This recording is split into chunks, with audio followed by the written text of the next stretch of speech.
Como siempre, bueno, muchísimas gracias por atendernos. Este espacio es para Testigo Directo y queremos primero que te identifiques y comenzamos la entrevista. Ok, bueno, Piero Trapichone, politólogo. Pero lo primero que te vamos a preguntar es como consecuencia de todo lo que hemos vivido los venezolanos en ya casi 2 meses de las elecciones. Pero el tema en particular es tu visión de lo que viene en una Venezuela donde aparentemente hay una nueva clase política enraizada. ¿Qué características tiene?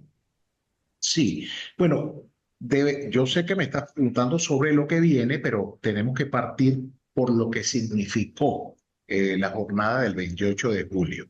Y evidentemente fue una jornada extraordinaria donde efectivamente, digamos, la población venezolana se demostró a sí mismo y le demostró al mundo su talante democrático, su apego, digamos, por los valores de la cultura democrática, y en un ejercicio de participación extraordinario manifestó su opinión, manifestó su voluntad, y obviamente esa manifestación de voluntad, Yasmín, obedeció o ha obedecido a un cambio de perspectiva y un cambio de ideas en el imaginario colectivo. E independientemente, digamos, de las horas de incertidumbre, el enorme conflicto político que se ha suscitado, se ha agudizado a partir del día 29, independientemente de eso, digamos, analíticamente, cuando las ideas cambian en el imaginario colectivo, producen resultados en el corto, mediano y largo plazo. Y eso es lo que, digamos, se va a ver en Venezuela en los próximos meses, en los próximos años. Una reconfiguración del poder institucional, del poder político, obedeciendo a las nuevas tendencias que la población venezolana manifestó el 28 de... O sea, no tienes ninguna duda de ello, ¿no? No, no, en lo absoluto, porque digamos, primero cambian las ideas y después cambian los sistemas institucionales. Y en Venezuela hemos tenido un primer momento donde ha habido una manifestación importante de cambio de ideas de la población, y que, digamos, de momento no se ha traducido en cambios institucionales, en cambios en los factores de poder, pero eso no significa que no se produzca, digamos, en un tiempo perentorio. Ahora, hay una incongruencia que lo hemos vivido en los últimos 25 años entre lo que dicen los altos jerarcas del chavismo-madurismo y lo que viven sus propios familiares. Vamos a ir directamente con lo que se ha llamado la boliburguesía. ¿Cómo lo ves tú? Este modelo que hemos conocido en los 25 años, donde hablan de un socialismo, pero un socialismo para el resto de los demás y una igualdad que no está, es para quienes explícanos un poco esas características. Sí, Yasmín, interesante tu pregunta y debo decirte que América Latina y el Caribe, según cifras de perdón, de la CEPAL y de diferentes organismos económicos, del Banco Mundial, el Banco Interamericano de Desarrollo, la Corporación Andina de Fomento, es uno de los continentes más desiguales del planeta. Es decir, es un continente marcado profundamente por la desigualdad. Y en ese sentido, Venezuela no es una excepción.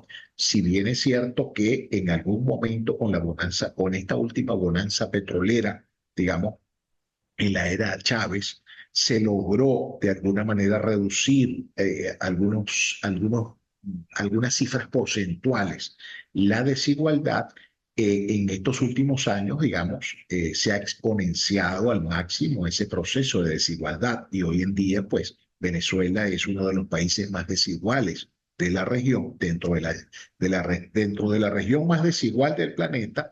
Venezuela es uno de los países con mayor desigualdad y se han profundizado, digamos, las brechas entre un segmento poblacional muy minoritario con grandes posibilidades económicas, con grandes accesos a los recursos económicos y, digamos, el grueso de la población que efectivamente tiene serias limitaciones para vivir su cotidianidad, su día a día. Es bueno aquí, por ejemplo, destacar los estudios que la Universidad Católica realiza año tras año con el COVID, donde efectivamente se manifiestan estas profundas desigualdades económicas y sociales que vive nuestro país. ¿Qué tienen en común los hijos de los altos funcionarios del gobierno? Bueno, yo creo digamos, las circunstancias políticas y económicas nos han llevado a llevar una vida con muchos privilegios y de alguna manera aislarse de lo que es la realidad cotidiana del venezolano. Sé que hay una narrativa oficial que se ha manifestado durante todos estos años que apuntan a culpabilizar a las sanciones por las dificultades económicas de la mayoría de la población, pero, digamos, esta narrativa se cae justamente cuando tú observas esas grandes diferencias entre algunos hijos de funcionarios públicos de alto nivel que tienen un ritmo de vida demasiado ventajoso con respecto a lo que viven la mayoría de los venezolanos. Y que ahora están ocupando cargos, no sé si clave, ¿no? Por ejemplo, en parques, turismo, no sé si clave porque pues ahí está petróleo, está energía, es decir, pero esta configuración, ¿cómo la pudiéramos denominar? Es decir, son sus hijos los que se están como avanzando, ¿no? Y de allí eso de que María Gabriela Chávez pudiera ser la nueva presidenta de Venezuela en el caso de que se abriera un poco más el compás. ¿Cómo lo ves tú? Es un análisis político. Mira, una enorme contradicción, porque si hay algo que ha caracterizado a la izquierda, no solo en Venezuela, sino a nivel internacional, es el, por ejemplo, el cuestionamiento a las monarquías, a los sistemas hereditarios de gobierno, a la tradición familiar en el manejo del poder. Y hoy en día, efectivamente, tú ves que hay muestras importantes de nepotismo, en el sentido que hijos, sobrinos, esposas, esposos asumen cargos del Estado sin tener una preparación para ello, sin tener una trayectoria adecuada para ello, simple y llanamente por el lazo de familiaridad. Entonces, eso es una enorme contradicción porque dentro del espectro ideológico de la izquierda a nivel global, digamos, uno de los eventos, de los elementos esenciales es la crítica a los sistemas monárquicos conservadores de tradición familiar, pero no obstante, digamos, se están aplicando los mismos criterios bajo otras narrativas, pero eso no deja de producir disonancias en la población en general. Fíjate, pero yo pudiera decirte que la hija de Chávez, Rosine Chávez, se preparó en la Universidad de Soborna de París, por ejemplo. Sí, pero ¿para qué área se preparó? Y Ahí estaría segundo, la pregunta. claro, y segundo, no hay otras personas capaces o más capaces, no estoy minimizando o disminuyendo la formación que haya tenido Rocinés, y además tiene también todo el derecho del mundo. Pero hay algo muy importante establecido en nuestra Constitución, establecido en nuestras leyes sobre los lazos de familiaridad, los lazos afectivos. Eso, digamos, deja mucho que ver cuando tú cooptas familiarmente los cargos del Estado. Eso en una democracia, en un sistema político democrático, no se justifica bajo ninguna circunstancia un familiar directo en un cargo de responsabilidad donde puede haber 500 personas más con mejores perfiles para ejercerlo. Es un poco, te habla un poco de lo que significa el sistema de lealtades y a dónde se van orientando los procesos políticos asociados a los factores de poder. Y eso es un achicamiento, un encerramiento y todo lo contrario a una apertura y a una posibilidad de relanzar el proyecto y de hacer nuevas alianzas, sino cada día, digamos, cerrarse más y cerrarle las puertas a muchos venezolanos que también obviamente tienen méritos de estar en funciones del Estado. Estamos hablando de Rocinés, estamos hablando de María Gabriela, de Nicolásito, de los hijos de Cilia Flores. Ese modelo que ellos han impuesto pudiera implosionar el 10 de enero. Mira, no hablemos, es decir, los procesos políticos, los procesos sociales, los procesos económicos son muy complejos. Hablar de fechas, hablar de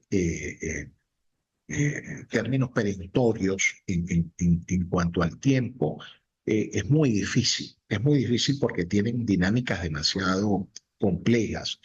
No obstante, como te decía, digamos, el 28 de julio, pero no solo el 28 de julio, lo que vivimos durante el 2023, lo que hemos venido viendo en Venezuela a partir de 2021, 2022, 2023, una sociedad que se fue despolarizando, una sociedad que se fue, digamos, enmarcando en otro tipo de ideas, más que ideas socialistas o afines al socialismo, es una sociedad que ahora le interesa lo productivo, digamos, la producción nacional, relanzar al país en términos económicos, políticas económicas claras. Entonces, ese cúmulo de ideas que de alguna manera caracterizó este ciclo político, bueno, dejaron de ser. Ahora hay un nuevo planteamiento ideológico, nuevas ideas están inmersas en el imaginario colectivo y eso, como te decía Yasmín, más temprano que tarde, sin colocar, digamos, una fecha en particular. 10 de enero es una fecha muy emblemática porque es la toma de posesión para el nuevo periodo presidencial. No obstante, el proceso está en marcha y los cambios ideológicos de la sociedad están absolutamente en marcha y van a provocar cambios políticos, sociales y económicos en los próximos años. La gente se cansó entonces de esa cuña de Chávez de que ser rico es malo. Sí, sí, hay un cambio ideológico importante en las percepciones y las valoraciones que la sociedad venezolana tiene con respecto a la política, con respecto a la economía, con respecto a la vida. Y eso es, Yasmín, lo que va a provocar cambio en el ejercicio de las políticas públicas. Es decir, por ejemplo, hablar de incautación de bienes o hablar de expropiación de empresas privadas hoy en día es absolutamente inviable en términos de opinión pública en Venezuela, porque efectivamente la gente tiene a claridad absoluta que fueron experimentos totalmente fallidos y que no resultaron para la sociedad, ni para el Estado, ni para el gobierno, en términos productivos, en términos positivos. Entonces, hay claridad conceptual en esos temas, Janine. Pero entonces, ese producto Chávez, que fue la antipolítica, está experimentando entonces una transformación mm, después de 25 años, o sea, que hay que tener todavía paciencia para lograr que haya un cambio, la alternabilidad que perdimos hace ya, pues, 25 años. Mira, la participación del 28 de julio, la participación del 22 de octubre del año pasado, son elementos importantísimos, son hitos. Esta es una sociedad que cree en la política para resolver los problemas, cree en la participación electoral, cree en la democracia. Entonces, independientemente, digamos, de la incertidumbre que ha quedado después del 28 de julio, porque efectivamente las autoridades electorales no nos han convencido del resultado electoral porque sencillamente no han cumplido los parámetros de ley de ofrecernos resultados desagregados por entidad federal, por centro de votación y por mesa. Y además no se ha podido hacer la verificación ciudadana ni la verificación independiente del resultado del 28 de julio. Independientemente de eso, digamos, es una sociedad que cree y ha adquirido conciencia sobre ello. Entonces, por eso te decía, Yasmín, eso va a provocar cambios institucionales, cambios políticos en el corto y mediano plazo. Eso es inevitable, independientemente, digamos, que en estos momentos estén un poco cerradas las posiciones y no se vea, digamos, caminos de solución a la problemática interna del país. Independientemente de ello, te repito, ya a nivel de esquema ideológico de la población ha habido un cambio importante y ya eso es un paso determinante para lo que viene en el país. Bajo ese concepto, eso es que tiene que entender la gente en este momento. Bueno, los venezolanos. Mira, mantenerse unido, mantenerse articulado, sé que no es fácil, no es fácil, pero digamos, uno de los elementos más importantes que tenemos que tener en este momento es la articulación en el territorio. Es decir, ha habido grandes despliegues a nivel internacional, venezolano por el mundo, muchos países alrededor del mundo, pues mostrando inquietud sobre el caso venezolano, apoyando la causa democrática venezolana, apoyando una solución al conflicto político, pero más allá de ello, es importantísimo y a mí mantener la articulación en el territorio.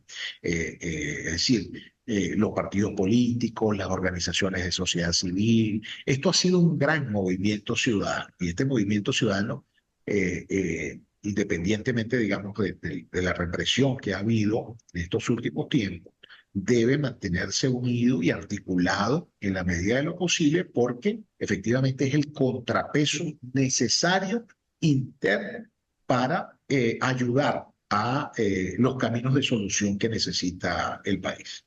Hoy más que nunca, entonces Venezuela es el referente de lo que no se debe hacer. Te hablo por lo de la avanzada de la izquierda en América Latina. Mira, Venezuela es un tema electoral hoy en día en muchas partes del mundo. En España, por ejemplo, el tema de Venezuela hoy en día ocupa un lugar preponderante en el debate interno político de España, pero no solo España, los propios Estados Unidos que tienen una elección presidencial ahora en noviembre a vuelta de la esquina, el tema Venezuela sigue siendo un tema referencial también en las narrativas que confrontan las dos opciones presidenciales en este momento en los Estados Unidos, pero también en América Latina, en Colombia, en Brasil, en Argentina. Es decir, somos parte del debate global y creo que hay amplios sectores de izquierda que se han venido desmarcando del modelo Venezuela, independientemente, digamos, que Todavía haya sectores importantes de la izquierda internacional que siguen respaldando a Nicolás Maduro, pero cada vez hay más sectores de izquierda que cuestionan. Por mencionar un ejemplo en particular, Yasmín, Brasil, el gobierno de Lula, que es un gobierno alineado obviamente con la izquierda continental, ha venido cuestionando severamente, digamos, el tema político en Venezuela. Otra cosa que quieras agregar, resaltar en el marco de este tema que te parezca importante. Sí, Yasmín, hay que tener claridad estratégica en los meses que vienen. Yo creo que independientemente de las dificultades y de los nubarrones que podamos tener en este momento en el país y en la geopolítica global con respecto al caso de Venezuela, creo que hay que insistir en el camino del diálogo y la negociación. Obviamente bajo unos parámetros más creativos, distintos a los procesos precedentes, pero hay que buscar caminos que detengan de alguna manera la violencia política y la afectación de miles y miles de venezolanos que hoy en día, digamos, están buscando nuevos horizontes y que han reavivado el debate el tema de la migración y que buscan nuevos horizontes en otras regiones del mundo y que necesitan efectivamente caminos de solución concretos, con resultados concretos en la dinámica interna política, económica y social de Venezuela. Oye, Piero, bueno, muchísimas gracias de verdad por atendernos y bueno, como siempre, muy, muy acertado tu análisis. ¿Estás ahora mismo, sigues en lo mismo o has cambiado? Bueno, como No, tenemos sigo, tanto tiempo sigo. Sí, que sí, sin no, hablar, estoy en el centro Gumilla en Barquisimeto. Estoy en el centro Gumilla en Barquisimeto. A tus gratas órdenes por acá. ¿quieres que te relaciones con el centro o simplemente como politólogo? No, no, no, porque es más una opinión personal en este caso. Entonces, si quieres, colócame politólogo y consultor en opinión pública. Ok, Este, me referencias así. ok. ¿Y cómo te estás manejando allá? Bueno, como siempre, ¿no? Tranquilo, tus Sí, opiniones. sí, sí. Bueno, hoy en día con muchas más restricciones, porque entramos en la dimensión desconocida, Mm. este, pero tratando de ser lo más cuidadoso posible, ¿ok? Pero es lo mismo, es lo mismo. Y sobre todo, Yasmín, porque Lo clave aquí es la articulación interna, que la fuerza interna no se pierda, porque desde afuera es mucha la ayuda, pero si no tenemos respaldo interno, si no tenemos organización interna, que es el contrapeso real, va a ser más difícil. Pero a mí no me cabe duda de que vamos camino a una transición. Ya la transición en términos ideológicos se inició. Ahora falta concretarla en términos de factores de poder y en términos de instituciones, de cambios en las instituciones.